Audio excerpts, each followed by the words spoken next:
আমরা প্রশিক্ষণ কর্মসূচির মধ্যে ঢুকবো। প্রথমেই অনুরোধ করব সবাই ফোনটা একটু সাইলেন্ট বা ভাইব্রেট করে রাখি। দেখুন আমিও করে রেখেছি। ফোন আসলে দেখুন খুব অল্প সময়, হয়তো ঘন্টা দুয়েক কি তিনেক আলোচনার সময় পাবো।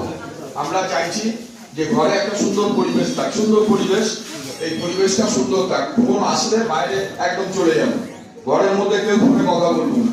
2 ঘন্টা যদি নিশ্চুপ সময় দেন, আমরা আশা করি সামাল করে পুরো বিষয়টা বুঝতে পারবো। তার আগে একটা গুরুত্বপূর্ণ বিষয় একটু বলে নিই। ট্রেনিং ম্যানেজমেন্ট পোর্টাল আমরাও খুব ভুগছি সারা রাজ্য জুড়ে, সব জেলায় এটা নিয়ে একটা বিরাট সমস্যার মধ্যে আমরা আছি, এবং এই জেলায় আমিও আছি।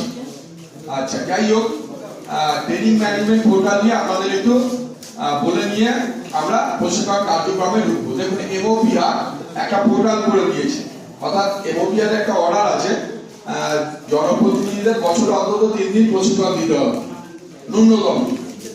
3 দিনের নিচে রাখা যাবে না, 3 দিনের বেশি দিতে হবে।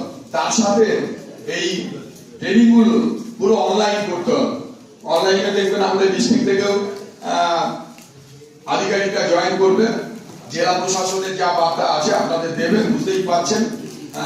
মানে যে মুহূর্তটা আমরা বিচরণ করছি খুব কঠিন একটা মুহূর্ত, যে কোনো সময় ইলেকশনে ঘন্টা বেজে যেতে পারে। অর্থাৎ 15 ফিনান্স এসএমসি যে অ্যালটমেন্ট গুলো এসছে, টাকাগুলো এসছে,